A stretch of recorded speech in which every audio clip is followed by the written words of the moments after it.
Kaya good afternoon. So meron tayong client Sniper 150. So ito hard PMS kasi tinamaan po yung block niya. Block at piston. So pan-checking ngayon, may guhit na. And then asa yung piston? Ito yung piston. So ayan. So upon checking din, itong magneto niya stock up. So hindi na natin kayang tanggalin, 2 bolt na yung naputol namin sa may puller namin.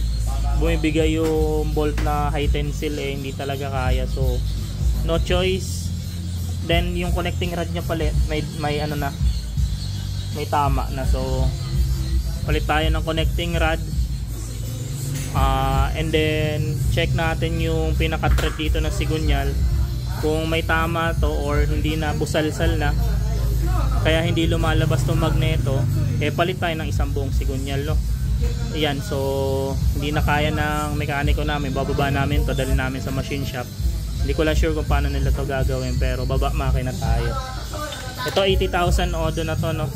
Aminado naman si bossing na tamad siya magpa PMS. Kaya ito nangyari sa motor niya, no? Malaki-laking gastos. Kaya no choice. Kaya pati itong water pump, palit din tayo ng kit nito. Ayan, so trabahuin muna natin to. So mahaba-habang trabaho kasi nagka-problema tayo dito sa may magneto stock up. Then FI cleaning na rin to, no?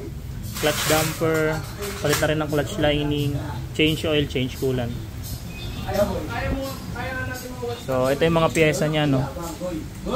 Original na lahat ng papalit natin. FI cleaning, air, fuel, saka spark plug, water pump kit, and then timing chain, timing guide, and then base head gasket, valve seal, coolant, change oil. So lahat yan